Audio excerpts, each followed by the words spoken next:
morning, you guys. It's a beautiful day out here in Utah. Today's agenda is I have to change my spark plugs, so I have to go get a torque wrench and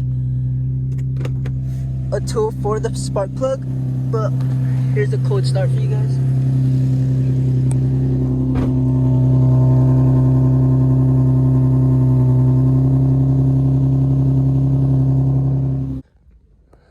Alright guys, I finally bought a torque wrench. I actually really needed this, so good thing I bought it.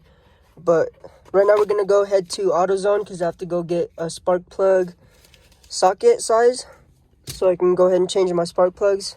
But yeah, I'll pick you guys up in a minute. Guys, we got back home. Sorry I didn't really film anything. I was just trying to get everything done. But while I'm waiting for my engine to cool down to change my spark plugs, I decided to do my window motor because this side didn't work. But I figured out why. Because there's no damn window motor in this bitch.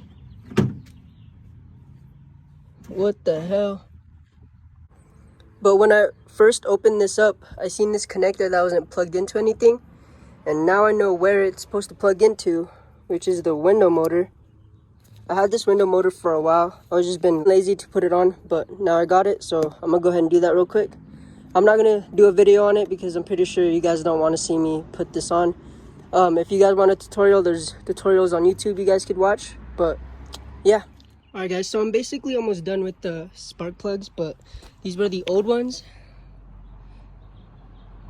They're definitely not too bad. I mean, they're bad, but not, I've seen worse.